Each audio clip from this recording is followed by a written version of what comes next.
Sean bienvenidos a esta tercera temporada de videopodcast Antropos, un espacio de diálogo y reflexión en donde jóvenes de la ciudad de San Cristóbal de las Casas, Chiapas, se reúnen para compartir su experiencia de vida académica y de investigación.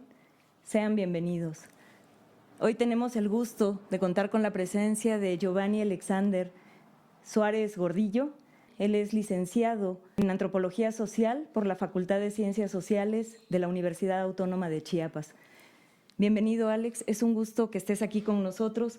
Y pues para empezar, me gustaría que nos cuentes algo de ti, estas cosas que te gustan de la vida, que te apasionan, esto que te motiva para estar en este lugar. A mí me encanta aprender de todo lo que sea posible, de cualquier cosa, cualquier tema. Para mí es un gusto ir aprendiendo, juntarte con gente que te enseñe, porque al final cualquier persona que se tope en tu vida tiene algo que enseñarte, por muy mínimo que sea. Vas a encontrar inspiración posiblemente de alguien con quien compartes tiempo, espacio. A mí me encanta muchísimo aprender, pero sobre todo las artes, es algo que me llama muchísimo la atención. O actualmente algo que me está encantando es nadar, totalmente. Desaparecen todas mis penas al nadar. Qué hermoso. Alex, quisiera que me cuentes un poco por qué tú estudiaste antropología, qué es lo que te llevó a elegir esta carrera y cómo es la experiencia de ser un antropólogo. Bueno, en un inicio yo no estaba tan metido en la antropología. Realmente mis papás trabajan en la UNICACH y ellos fueron los que como que me incitaron a meterme en antropología. Entonces, en un inicio, sinceramente, yo iba para sociología, pero empecé a ver en la malla curricular, los estudios y todo eso, y a mí las habilidades que tengo, porque me encanta la historia, me encanta ver, observar y todo esto, y no me gustaba trabajar con grupos tan grandes, dije antropología. Me gusta muchísimo más el plan de estudios, cómo se ve. Hablé con un maestro, eh, le dicen Archie, creo que se llama Baltasar. Y él fue el que me abrió el panorama a todo lo que era la antropología, las 5 ramas, y al final la cultural me enamoró muchísimo. Me encantó ver que todo puede ser cultura, los símbolos, los colores, las tradiciones. Se me hizo algo muy llamativo al final. No era tal vez lo que yo quería cuando era adolescente, pero me fui encariñando muchísimo y me encantó. Al final te abre un panorama y una perspectiva enorme de la vida, del porqué de las cosas. Vas entendiendo muchas cosas que damos por sentado. Bueno, dices que tus papás son un poco los que te empujaron, pero cuéntame un poco más tu camino hacia llegar a esto. O sea, ¿qué es lo que sí te hace elegirlo? Y más allá de lo que papá y mamá digan que tenemos que hacer. ¿Qué me hizo elegirlo? Yo era muy fan de cualquier tipo de cosas culturales como los bailes folclóricos, la mitología, las leyendas. Entonces empiezo a meterme en la antropología porque me doy cuenta que San Cristóbal no tiene bailes folclóricos. Todo Chiapas tiene, pero San Cristóbal no. Y es como, es la ciudad de la cultura, ¿no? La cuna de la cultura de Chiapas. ¿Cómo es posible que no tenga? Entonces me voy adentrando, me voy adentrando, me voy adentrando y me doy cuenta de simbolismos asombrosos, como que las mujeres de acá sí tienen una cultura, pero ha sido muy cerrada. Y yo no sabía por qué, pero me entero que en el proyecto Harvard venían los investigadores y las atacaban. O sea, les decían que estaba mal su cultura, que eran muy, como no ad hoc, que eran muy racistas, muy odiosas, muy directas, y ellas empiezan a cerrar ese tipo de cultura, ¿no? Entonces me doy cuenta de muchas cosas y cómo se encierran en ellos para tener como digamos un espacio seguro para ellas, en la cual solo comparten su cultura con sus lugares y sus personas más allegadas. Y de esto me empiezo a enamorar porque empiezo como una bola de nieve. Empiezo a hablar con una señora y esta señora, bueno, yo soy varón, entonces desde un instante hay como esa barrera, ¿no? Una mujer y un hombre casi siempre tienen esa barrera para hablar. Pero una vez que se suelta me empieza a contar muchísimas cosas y me dice que vaya con su amiga y luego con la amiga el mismo proceso y así me voy haciendo de más y más personas y me parecía asombroso. Me gustaba mucho estar escuchándolas, sus historias de vida, las cosas que decían, no sé, para mí fue un mundo que era muy interesante. Por ejemplo, a mí me gusta mucho el verde limón Y mi abuelita siempre me regañaba por usar ese tipo de colores. Pero yo no entendía que esos colores para ellas son de mal gusto por la misma identidad cultural que tienen. Entonces, hablando con más señoras te vas dando cuenta del por qué. No simplemente es algo que se le ocurrió a ellas, sino como un código social que te vas dando cuenta una vez que te vas metiendo a esto. Entonces, para mí fue algo que me encantó. Y poco a poco, una maestra que sinceramente llevo mucho en el corazón, se llama Ana Cristina Vázquez Carpizo, me motivaba muchísimo y me decía, yo no me había dado cuenta de esto, pero tienes razón. Porque yo recuerdo que cuando mi abuela íbamos a la iglesia y esto y esto y esto, ¿no? Y yo tuve muchos líos con algunos maestros porque me decían que yo veía a San Cristóbal como que estuviéramos en 1960. Pero no, ahí estaban los hechos. Y ya con los datos de estudio, las grabaciones y todo esto se daban cuenta. Y para mí algo que me motivó mucho a seguir observando, incluso aunque no fuera de mi investigación, sino observar a todo el mundo y darte cuenta de ciertas cosas, fue este precursor de la maestra Ana Cristina. Realmente me ayudó mucho y me ayudó a meterme mucho más en la antropología. Me gusta mucho escucharte porque para mí la antropología también es toda esta emoción. Siempre me encanta trabajar con antropólogos porque hay una emoción particular, pero también me gustaría que me compartas si en este camino tuviste dificultades y cuáles fueron en tu formación. Una de las principales dificultades fueron mis maestros, porque yo tenía este tema de cómo las mujeres expresan su identidad mediante la ropa, de los colores que usan, los ornamentos, el tipo de tela, el tipo de zapatos, quiénes son consideradas como parte de los coletos y quiénes no, por qué y todo esto. Pero mis maestros siempre trataban de tomar mi tema y llevarlo por otro lado. Y eran los mismos clichés. Yo no digo que estén mal, pero a mí me apasiona hacer algo que no hagan los demás. Era el cliché de hay que verlo desde la rama feminista, hay que verlo desde la rama política, hay que verlo desde la rama indigenista. Y si entrábamos a la biblioteca, esos tres estudios, esas tres ramas, estaban llenos los estantes de los mismos tipos de estudios. Y era algo que a ellos les gustaba y por eso querían tomar mi tema. Y era muy difícil que me apoyaran. Entonces, encontrar ese apoyo para un tema que casi no hay campo de estudio, que no hay estudios del arte o que son muy pocos, para mí fue una gran dificultad. Y la mayoría de personas decía, mejor hazle caso ya para que te gradúes. Hazle caso, toma tu tema y haz lo que dice la maestra para que ya te dé el visto bueno. Pero no, algo en mí decía, no, yo quiero hacer esto, yo quiero incursionar en esto, yo quiero darle sentido a esto, quiero saber por qué mi gente es así. Y al final fue uno de los retos más difíciles porque incursionar en un nuevo tema donde casi no se han hecho estudios, porque admitamos, los San Cristóbal de las Casas está opacado por las culturas aledañas. No es lo mismo tener nuestra cultura citadina que las culturas de las comunidades que tienen muchos más simbolismos como el chulel. Muy pocos van a voltear a ver a la ciudad cuando tienes una comunidad a 7 minutos, en la cual puedes sacar muchísimo más de información cultural. Entonces, para mí fue un gran reto y cuando lo terminé me sentí realizado realmente. Oye, y cuéntame, ¿qué fue lo que hiciste? ¿Cuál es la estrategia para sobreponerte a esta adversidad? ¿Qué es lo que pasó en ti? Para empezar, yo sabía que estaba bien, porque seguía los datos, los pasos y todo esto, pero seguimos teniendo esto de que el antropólogo tiene que ir a estudiar las culturas lejanas. Pero hay muchos tipos de antropología, no necesariamente te tienes que ir a una comunidad en la selva donde no hay electricidad a estudiar. Hay muchos fenómenos que están pasando si tú abres los ojos. Y yo sabía que estaba bien, porque veía eso todos los días, veía los símbolos, veía las formas de convivencia, veía cómo las mujeres se desarrollaban. Y algo en mí decía, inténtalo, sigue en esto, al final sí tienes los pasos. Y aparte de Ana Cristina, otra de las maestras que fue mi asesora de tesis, porque Ana Cristina era historiadora, fue Aki Kurumilla. Ella es extranjera. Entonces, cuando viene a México, se da cuenta de que efectivamente sí está esa división y ese sesgo de población. Y ella decía que ella sí lo veía porque era extranjera, pero las personas que viven aquí no lo van a ver porque lo ven muy cotidiano. Entonces, esos pequeños comentarios, yo tenía 15 maestros en contra y 3 a favor, pero esos 3 a favor fueron los que me hicieron aferrarme a esta idea de continuar. Muy bien. Oye, y platícame un poco, ¿cómo consideras tú que estudiar antropología te ha cambiado la vida? ¿Antropología o cualquier carrera? Porque ya luego me contarás, pero entiendo que tienes otra carrera por ahí, ¿no? Entonces, platícame cómo los estudios han cambiado tu vida.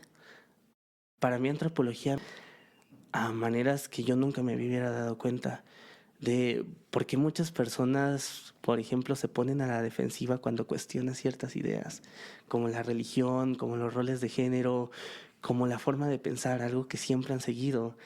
Y te vas dando cuenta que ese tipo de cosas les forman la identidad, les forman una unión. Y eso no lo hubieras visto sin la antropología. O por ejemplo, ¿por qué nos vestimos como nos vestimos? ¿Por qué hablamos como nos hablamos? ¿Por qué hay cosas que usamos todos los días al hablar, pero no nos damos cuenta? Y te metes a antropología y te das cuenta del por qué están así las cosas. ¿Por qué te vistes así? ¿Por qué piensas esto? ¿De dónde surgen las leyendas?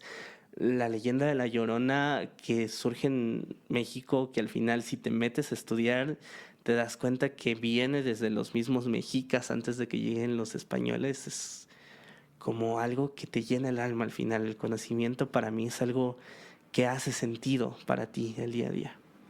Oye, ¿y tú recomendarías a los jóvenes que estudien una carrera? ¿Consideras pertinente? Las carreras te ayudan muchísimo a abrir la mente. Cualquier tipo de carrera te va a ayudar a tener nuevas formas de vista, nuevas formas de entender el mundo. Realmente no se pierdan la oportunidad de estudiar en una universidad.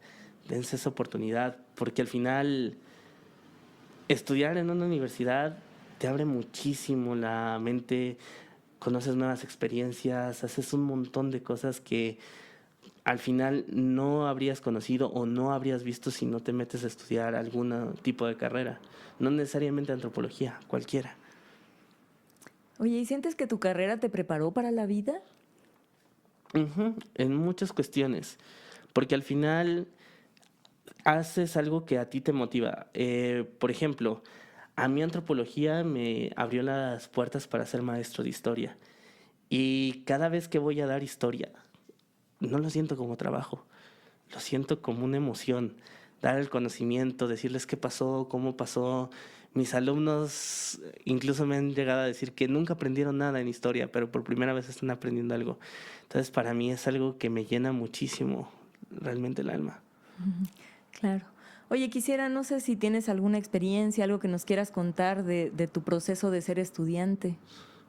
Bueno, en el proceso de ser estudiante es, bueno, en ciencias sociales sí fue algo difícil, ya que todos estaban, bueno, yo venía de una familia católica tradicional y todos eran como, no, es que yo soy ateo, es que yo soy satanista, es que yo soy feminista, pero de estas radicales. Entonces, para mí sí fue un proceso muy fuerte porque yo no llegaba a encajar del todo, ¿no? Muchas veces trataban como de tergiversar la historia y yo trataba como de debatir y terminaba siendo más rechazado, ¿no? Igual, algunas veces incluso mis compañeros me llegaron a decir como que yo no podía opinar porque yo era un blanco privilegiado. Entonces que yo no sabía mucho de algunos temas, ¿no? Entonces para mí sí fue como una adversidad ese punto de la historia. Fueron muy pocas personas con las que realmente pude entablar la conversación, pero hubieron otras personas que con empatía me fueron enseñando cosas. Siento que cuando te explican algo mediante la fuerza y el enojo, tiendes a cerrarte. Y eso me pasaba con las feministas radicales en la escuela.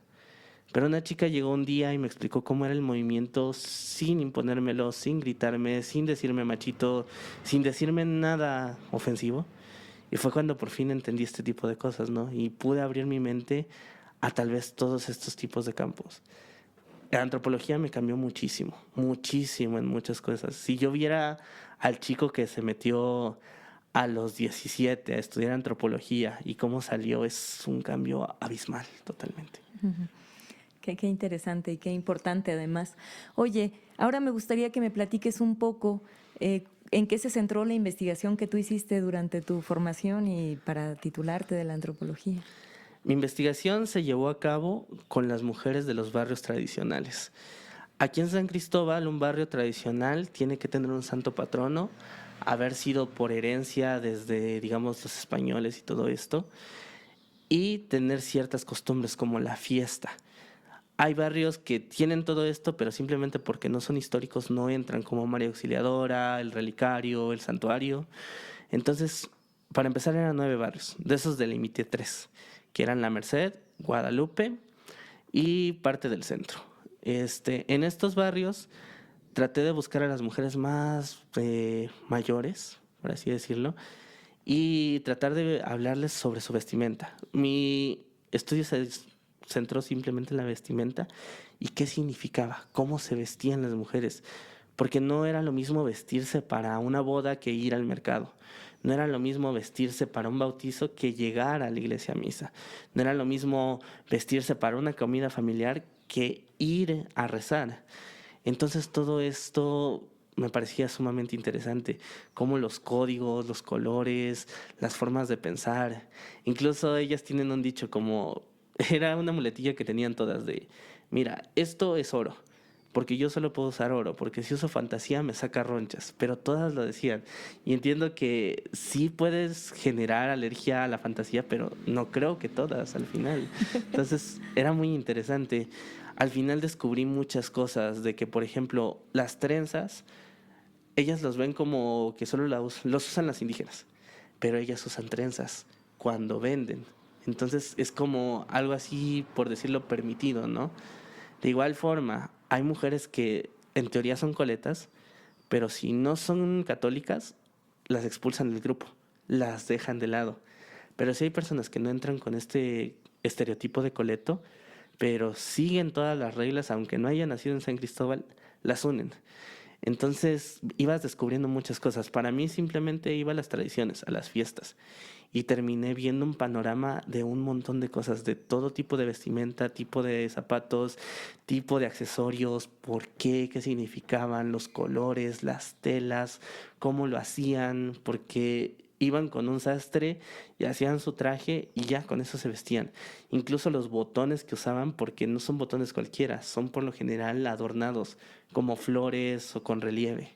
Entonces, para mí esa investigación fue algo muy interesante porque le daba esa identidad coleta explicada desde el qué es ser mujer, la espiritualidad y, bueno, desgraciadamente también sobre el racismo. Pero llevar el racismo hasta el punto de tu ropa para mí es un tema muy asombroso. Sí, la verdad que interesante. ¿Y tú cómo consideras la investigación? ¿Consideras que es pertinente? ¿Cómo la piensas? La investigación nos ayuda mucho a entender cosas que posiblemente no entendamos a primera. Si empezamos a dar datos, si empezamos a investigar el por qué se comportan así las personas, por qué lo hacen así, por qué tomaron esa decisión, nos vamos a ir entendiendo y vamos a ir empatizando mucho. La investigación para mí es sumamente importante. La investigación que resuelve es muy importante, pero para mí también la investigación que explica es otro panorama que nos ayudaría, sobre todo en estos tiempos donde estamos tan divididos y todos estamos peleando contra todos, porque yo le voy al rojo y tú le vas al verde. Entonces, entender la postura desde el otro, entender por qué se comporta así mediante una investigación y poderla leer, para mí es sumamente importante.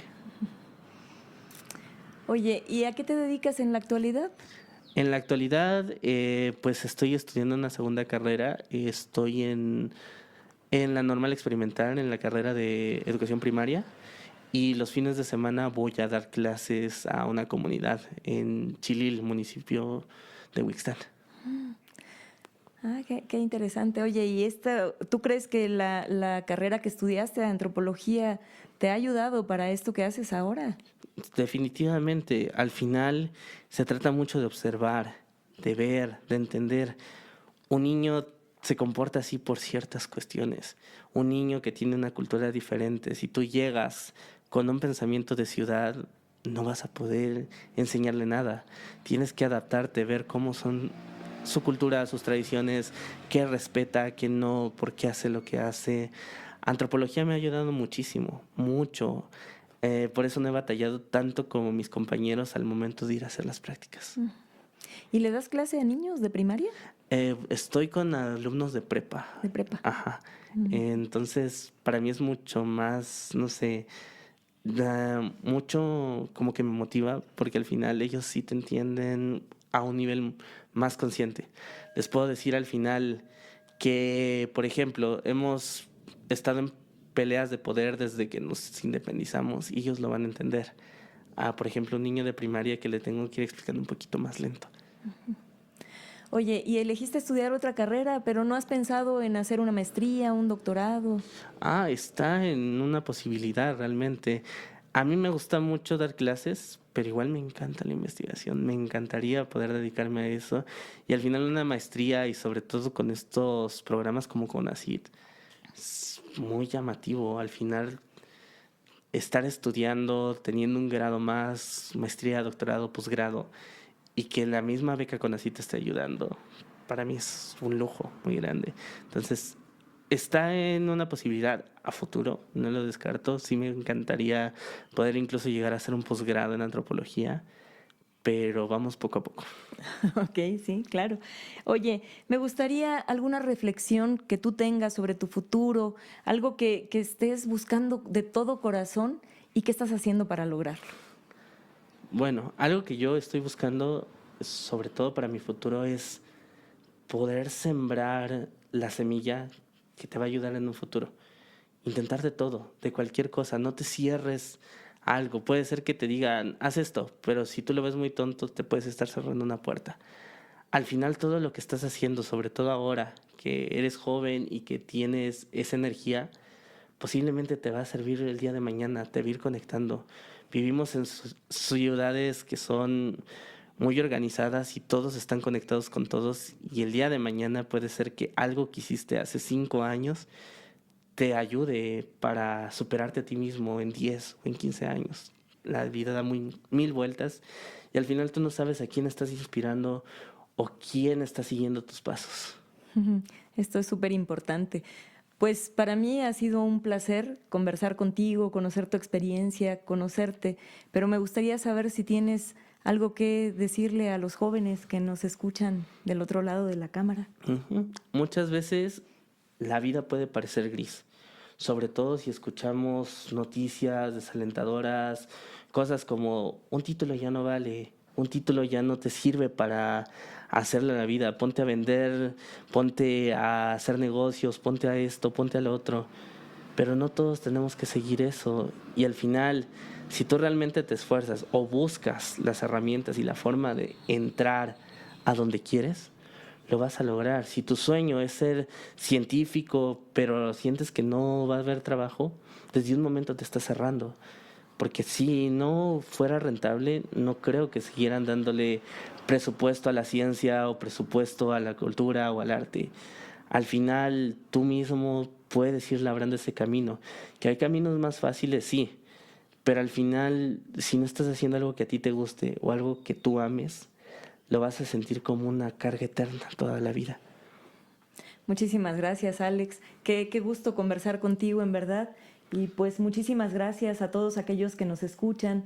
Recordarles que este proyecto es parte de las comunidades de aprendizaje en el sureste de México. Sean bienvenidos siempre y gracias por su presencia.